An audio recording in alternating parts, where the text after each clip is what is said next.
de l'équipe du Ce Regard en confinement. Pendant cette période, nous vous proposons des vidéos courtes pour vous faire découvrir des outils, des méthodes ou bien encore des réflexions sur l'apprentissage de la langue par un public allophone, la lutte contre l'illettrisme ou des outils numériques qui permettent l'apprentissage ou le réapprentissage du français. Aujourd'hui, je vous propose de découvrir une application numérique téléchargeable gratuitement sur smartphone, l'application Apifleu. C'est une application qui est portée par l'association Forum Réfugiés COSI et qui a été soutenue financièrement par le ministère de l'Intérieur et l'ambassade des États-Unis en France. Une application qui a été créée fin 2019 pour un public adulte, en grande partie réfugiés ou bénéficiaires de la protection internationale, qui vient d'arriver en France et qui a donc des urgences d'apprentissage de la langue liées au quotidien. Suite au succès de cette application, fin 2019, ils ont sorti une nouvelle version de l'application, donc c'est cette nouvelle version que je vais vous présenter aujourd'hui, qui présente deux niveaux, le niveau A1 du cadre européen commun de référence pour les langues et le niveau infra A1, le niveau A1.1.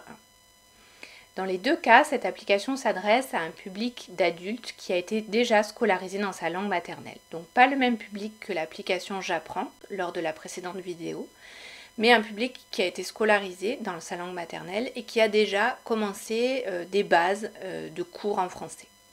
Donc la particularité de cette application, c'est que c'est vraiment une application complémentaire d'ateliers de français et c'est pas une application vraiment qu'on peut utiliser en autonomie pour apprendre la langue comme l'application J'apprends. Donc cette application vraiment a beaucoup de contenu écrit, ce qui fait que si vous la proposez à des apprenants qui ne sont pas scolarisés, qui ne connaissent pas notre alphabet et qui ne connaissent pas certaines bases du français, ils vont être un peu déstabilisés et ça ne leur sera pas profitable. Alors comment télécharger cette application? Donc c'est gratuit, il faut un smartphone et une connexion internet. Comme on l'a déjà dit précédemment, on le sait, nos publics n'ont pas toujours un équipement. Donc malheureusement pour aujourd'hui je présente une application qui nécessite un équipement. Mais c'est aussi pour vous l'occasion de découvrir cette application et de voir plus tard dans vos ateliers comment vous pourrez l'utiliser en complémentarité avec vos contenus. Donc pour la télécharger, il faut aller dans le store de votre smartphone, donc soit l'Apple Store, soit Google Play Store. Ensuite, cette application est disponible sans connexion Internet. Elle a été réalisée pour un public de réfugiés ou de bénéficiaires de la protection internationale, souvent dans des situations de précarité qui n'ont pas toujours un abonnement Internet. Donc il faut vraiment une première connexion. Ensuite, cette application est disponible gratuitement sans connexion.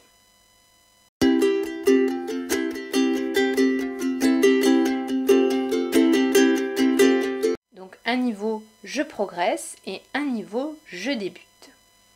Les niveaux sont construits de la même façon. Si vous choisissez donc je progresse, c'est le niveau qui vise à atteindre le niveau A1 du cadre européen commun de référence pour les langues. Et si vous choisissez le niveau je débute, c'est le niveau A1.1, le niveau dont j'ai déjà parlé dans la précédente vidéo. L'application propose donc pour ces deux niveaux 4 défis par jour. L'objectif de Apifleu, c'est de faire travailler les personnes quotidiennement. Donc le contenu s'organise autour de 4 défis par jour. Dans chacun des 4 défis, il y a 5 activités proposées, ce qui représente environ, en fonction de la progression et de l'habileté des personnes, entre 8 et 20 minutes de travail par jour. Une fois que ces 4 défis ont été validés, l'application se bloque et donne rendez-vous à l'apprenant au lendemain. Donc vraiment l'objectif c'est un suivi et une complémentarité avec des ateliers, de manière à ce que les personnes gardent le lien avec l'apprentissage. C'est pourquoi je vous la présente aujourd'hui dans cette période de confinement, pour vos apprenants qui peut-être maintenant ont perdu le lien avec les ateliers, pour qu'ils puissent renouer de façon quotidienne avec entre 8 et 20 minutes de français par jour. Comme je vous l'ai dit, c'est une application qui propose des contenus en lien avec le quotidien. L'application s'organise autour de 6 grands thèmes: l'administration, les transports, le logement, mon environnement quotidien, la santé et les achats. Donc toutes les activités vont être en lien avec ces 6 thématiques et à chaque fois vont permettre de débloquer un certain nombre d'activités et un certain nombre de mots. Donc si vous regardez en bas, vous avez donc la partie progression, la partie activité et la partie mémo. À chaque fois que la personne développe, donc à chaque fois que la personne progresse et a des bonnes réponses, elle obtient des cadeaux qui sont soit dans les activités, soit dans la partie mémo et qui se débloquent progressivement.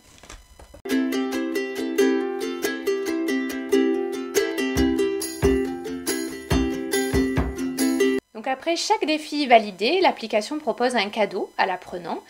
Soit le cadeau, c'est un mot à découvrir qui se débloque dans la partie mémo, soit c'est une activité qui se débloque également dans la partie activité.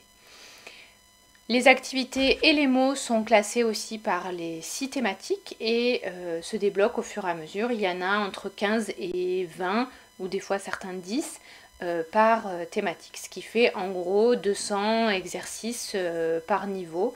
Pour le niveau jeu débute, il y a un peu moins d'exercices, environ 150 exercices pour ce niveau-là.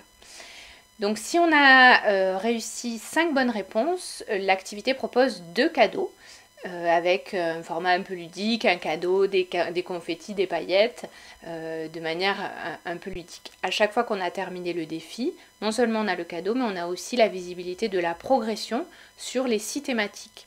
Donc au fur et à mesure de l'apprentissage, l'apprenant voit ce qui lui reste à découvrir et ce en quoi il a progressé. Donc ça c'est très motivant.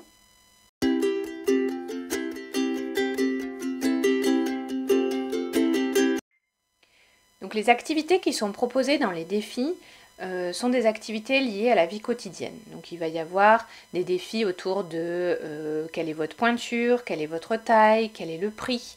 Donc il y a beaucoup de propositions autour des prix avec de la monnaie virtuelle et l'apprenant doit faire glisser la monnaie et les billets pour donner le prix. Beaucoup de questions vraiment du quotidien sur les transports avec des petits challenges, donc il faut se rendre à telle station de métro, il faut prendre tel bus, etc. Donc c'est beaucoup d'audio avec des questions et il faut associer soit avec des images, soit avec des mots. Mais une grande partie du contenu se trouve écrit. C'est pour ça que je vous disais que c'est vraiment une application qui est complémentaire d'un atelier, qui n'est pas à proposer à des personnes qui sont totalement débutantes et qui n'auraient pas été scolarisées dans leur langue maternelle.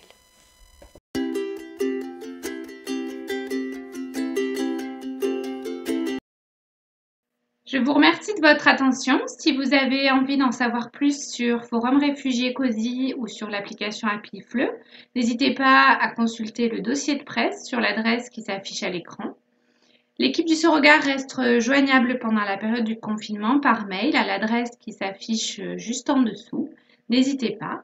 Je vous souhaite une très bonne journée. À très bientôt. Nous vous retrouvons prochainement pour une vidéo sur la problématique de l'illettrisme. À bientôt, merci.